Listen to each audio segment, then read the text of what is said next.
another caller. What? On the line. It's a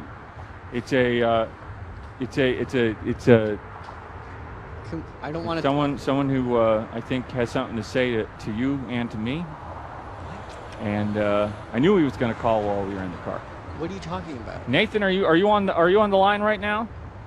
I'm here, Robby. Hey, Nathan. God damn it. Nathan, why don't you go ahead and fill us in for the people that might just be joining electronic game information for the first time? Is this? Why don't you just explain what happened to the viewers? Is this Nathan Vegetable? Nathan Vegetable. God damn it. Robby, I got a letter for you. It might be some twists and turns, but I think it'll explain all pretty well, if you're okay with that.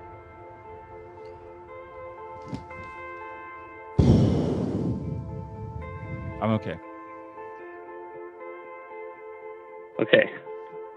It's going to have some twists and turns, okay? But I made it just for you.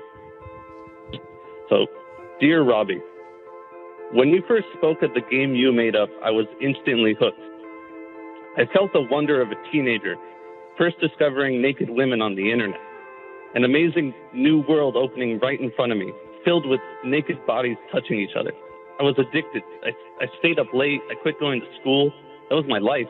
All I wanted to do was look at the bodies.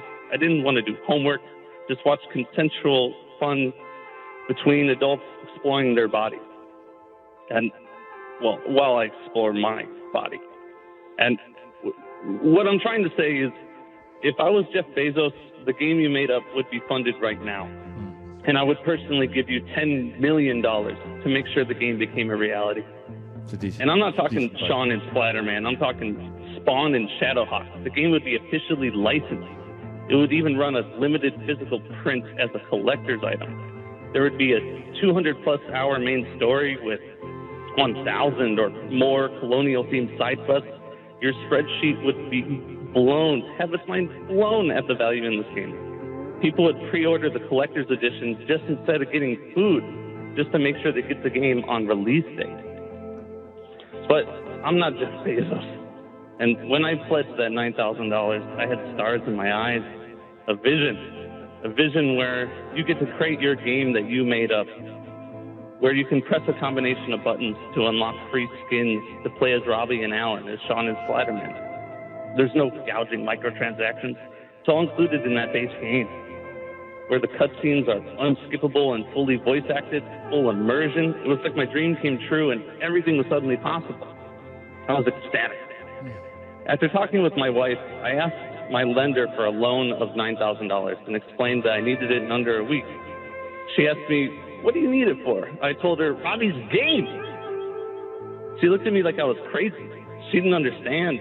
Nobody understood. I was denied. I was heartbroken. It was like when my dad put a parental block on my computer so I couldn't see those naked girls anymore. My dreams were crushed. I really, really wanted to make this happen. But for some reason, everyone just didn't want it to be. And I'm not the Jeff Bezos I promised to be. I'm sorry, Robby, and I'm sorry, Alan. I hope you can both find it in your hearts to forgive me and someday make Robby's game he made up a reality. Whenever you have the next Kickstarter, I'll be there backing it. And maybe by then, I'll have EGI producer amounts of money. My most sincere apologies, Nathan Vegetable. Well, I appreciate that, Nathan. I really do. I don't think there's going to be another Kickstarter. I can't put myself through that. My family, my friends. I can't put Alan through that. Again, it was there's things. There's destiny, and that was not my destiny.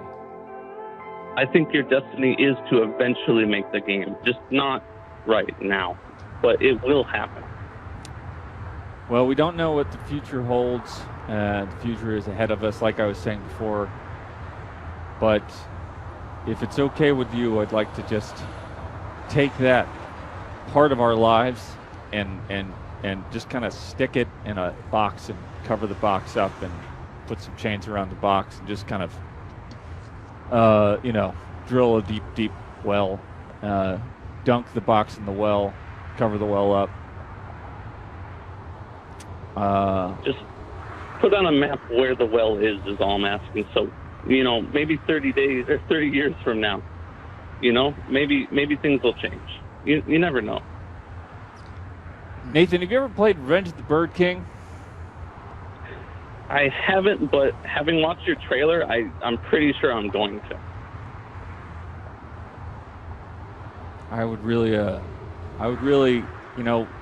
take some of that energy that you just projected at us, projected at the Nintendo eShop, projected at M7 Games, projected at the people that made Revenge of the Bird King.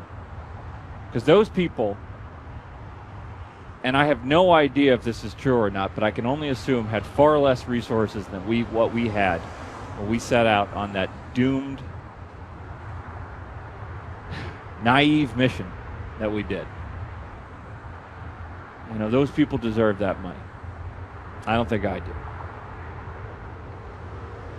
I mean, I'll disagree a little bit with you deserving it, but I see where your heart's coming from, and I promise you. I'm with them now. Do you understand that? You understand that? I made another unauthorized trailer I'd like to share with everybody. I'd love to see it.